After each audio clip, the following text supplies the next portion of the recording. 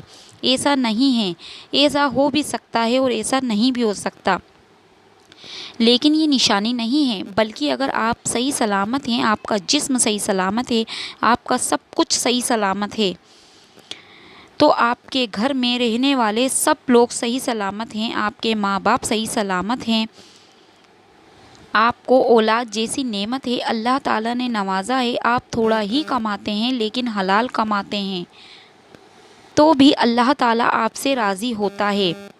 ضروری نہیں کہ اللہ تعالیٰ جس شخص سے راضی ہو اسے دولت دے، اسے دنیا کے عیش و آرام دے۔ اللہ تعالیٰ ہر شخص کو ہر طرح سے آزماتا ہے۔ اللہ تعالیٰ نے اپنے نبیوں کو آزمایا تو ہم تو اس کے بندے ہیں۔ حضرت ایوب علیہ السلام کو اللہ تعالیٰ نے بہت ساری دولت دی تھی، لیکن آخر میں اللہ تعالیٰ نے ان سے وہ دولت واپس لے کر ان کا امتحان لیا۔ حضرت یونس علیہ السلام کو غلام بنا کر زندان میں ڈال دیا، اللہ تعالیٰ نے انہیں وہاں سے نکال کر مصر کا بادشاہ بنا دیا۔ ہمارے نبی پاک صلی اللہ علیہ وسلم فاقے کیا کرتے تھے کہ 3 دن تک ان کے گھر میں چولہا نہیں جلا کرتا تھا۔ تو اللہ تعالیٰ ہر شخص کو الگ الگ طریقوں سے آزماتا ہے، الگ الگ چیزوں سے آزماتا ہے۔ کسی کو دولت دے کر آزماتا ہے تو کسی سے دولت لے کر آزماتا ہے۔ اللہ تعالیٰ قرآن میں فرماتا ہے، بے شک ہم تمہیں آزمائیں گے اور ضرور آزمائیں گے۔ اللہ پاک ہمیں دین اسلام میں ثابت قدم رکھنے کی توفیق عطا فرمائے، آمین ثم آمین۔